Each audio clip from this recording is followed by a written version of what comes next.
Hey guys, I'm about to unbox the iPhone 13 Pro Max that I just bought yesterday. It has been some wait for the stock to be available, but I finally got my hands on it. It's the end of October where this video is currently being filmed, just for some context. And I got my hands on this iPhone 13 Pro Max Sierra Blue 1TB version after some time of waiting. Take it out, right? And here it is. Wow, this looks so much better compared to photos. I mean, from videos and photos I thought the color would not be too nice, but in person I'm really glad that I got the Sierra Blue color. I had no idea outside of photos and videos how this would look like, because when I went to a store they only had the gold version of the Pro Max and possibly the regular Pro in another color. But I do remember seeing the gold version and it was okay. I thought it looked nice. And I was a bit on the fence on getting the Sierra Blue version because I thought the Pacific Blue version for last year's iPhone 12 Pro Max looked pretty good, but this year there have been comments that the new color was more muted, more pastel, and it didn't look as nice as last year's blue. But looking at it in person, it has a greyish tint to it. It doesn't look too pastel. It looks metallic.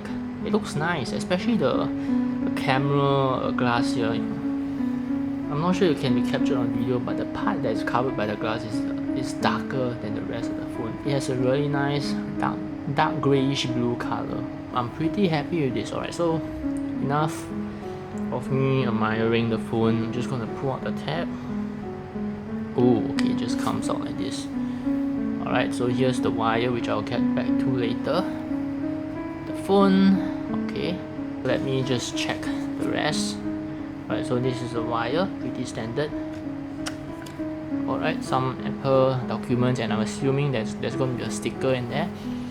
One Apple sticker. I'm just gonna zoom in to make sure that, you know, everything is pristine. It looks good. It looks really good. Right, so I'm just gonna peel off this case. Oh, it just comes right off. Alright, and now let's see the sides. The sides look pretty nice.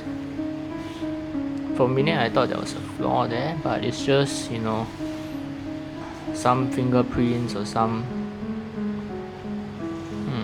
looks like there's a bit of a scratch actually. I'm not too sure if you guys are able to see this. Let's see if I can turn this thing on as well.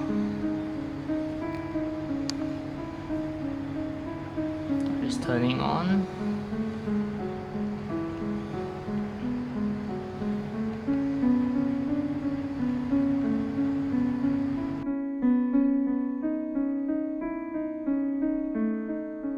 Swipe up to open. Alright. So I'm just gonna go ahead and set it up. And I'm gonna, you know, try to figure out if this is a really bad scratch or if it's just a mark.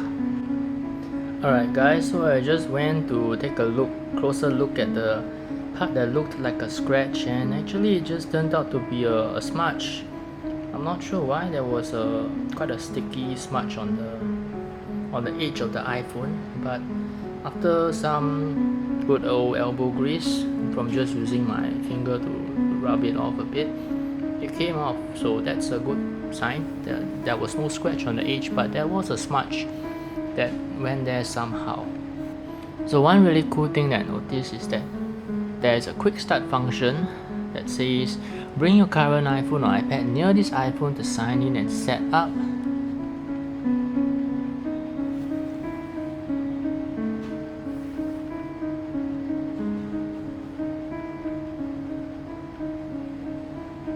Alright, so now it's saying hold your new iPhone up to the camera, which I basically think that this circle here should match. Setting up my new phone using the settings of my old phone, really cool, and hassle-free. Enter the passcode of your other phone, so I'm just going to do it off screen. And now it's actually setting up my iPhone. It may take a few minutes to activate your iPhone. Alright, sure, I'm just gonna see what happens here. Now the transfer has already been done. It's saying Face ID, so I'm gonna proceed to set up my Face ID of camera. Give me one moment.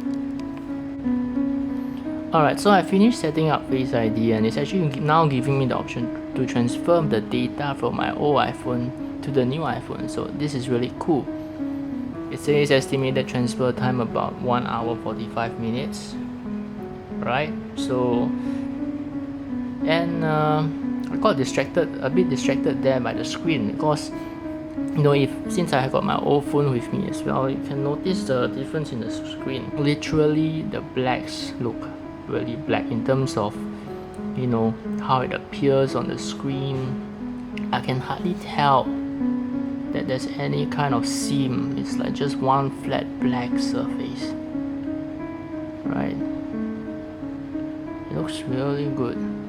And to be honest, when I look at them side by side, the size isn't really that different. The iPhone 8 Plus and the iPhone 13 Pro Max, it's about the same size. So I'll finish setting up my new iPhone and then I'll be right back. Alright, so my data will take about 1 hour and 45 minutes to transfer. So the last thing that I'm going to be doing before that would be to just put the case, which is a Spigen case. It's a Spigen crystal hybrid case, onto the phone to protect it first. So let me just do that. It's quite a snug fit, but it should go in. I've never had any issue with Spigen cases and the fit. And just like that, it goes in. Very clicky buttons. Spigen has improved the clickiness of the buttons, it seems. So far, I've used my iPhone 13 Pro Max for a total of probably less than an hour, or it could be slightly more than an hour since I've backed up my data. And I found that across the board, it has been an improvement over my iPhone 8. So I've been using this iPhone 8 for 4 years. It has gotten a bit slower, in terms of speed, in terms of the screen, how fast the screen is, how snappy the screen is with the 120Hz OLED display. Great improvement. Speed of the phone, of course, great improvement. Unlocking with Face ID has been really convenient and hassle-free. In the short amount of time that I've been using the iPhone 13 Pro Max since I've transferred the data, I found that it has been an improvement over my iPhone 8 Pro, my iPhone 8 Plus across the board. In terms of the screen, that's the first thing that I noticed. Very nice, smooth 120Hz OLED screen. It's not just smoother, but the colors are also a lot nicer. It's just a treat to look at compared to my old iPhone 8 Plus screen. So that's a significant improvement that I've noticed. In terms of speed as well, definitely, my iPhone 8 Plus, I've been using it for 4 years. It has been slowing down, so speed definitely is an improvement. In terms of the camera, I've used it just a very tiny bit, but I've noticed picture quality, huge improvement.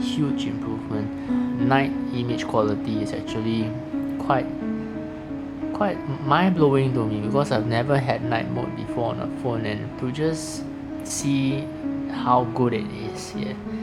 I've taken a photo with no light. Basically, with my eyes, I can't really see what is going on in the room, but the camera can actually capture details.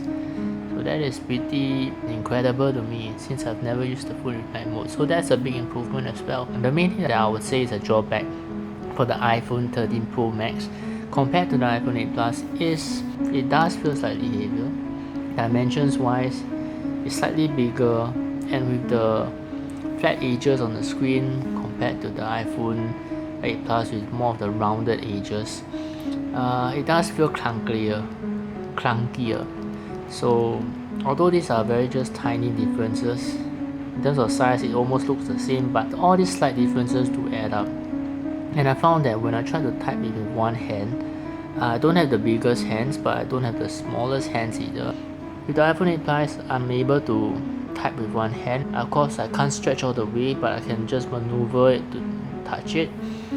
But with the iPhone 13 Pro Max, the edges are clunky and the balance is a bit off when typing with one hand, because there's this big camera module at the back, so that could be adding a bit of weight. And I also happen to be more of a left-hander, so with the camera module being on the right side of the phone, when I'm trying to type, it tends to tilt downwards to the right, and I can't really, bring it up to type as I would be able to on the iPhone 8 Plus. So it tends to be a bit top heavy as well, so it's harder to type with one hand in that sense. And I mean, of course, it could be a unique situation to me since I am left-handed.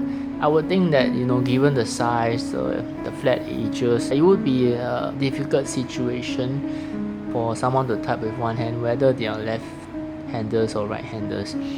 But that's just one thing to take note of. I felt that it was easier to type with one hand on the iPhone 8 Plus, even though the iPhone 13 Pro Max is just a little bit bigger, a little bit heavier, the edges are flat, but these little bits do add up. And so this concludes the unboxing and first impressions of the iPhone 13 Pro Max. I'll be using the phone over a longer period of time before I give any more impressions on the phone. If you guys would like to see that, please feel free to comment. Thank you and peace out.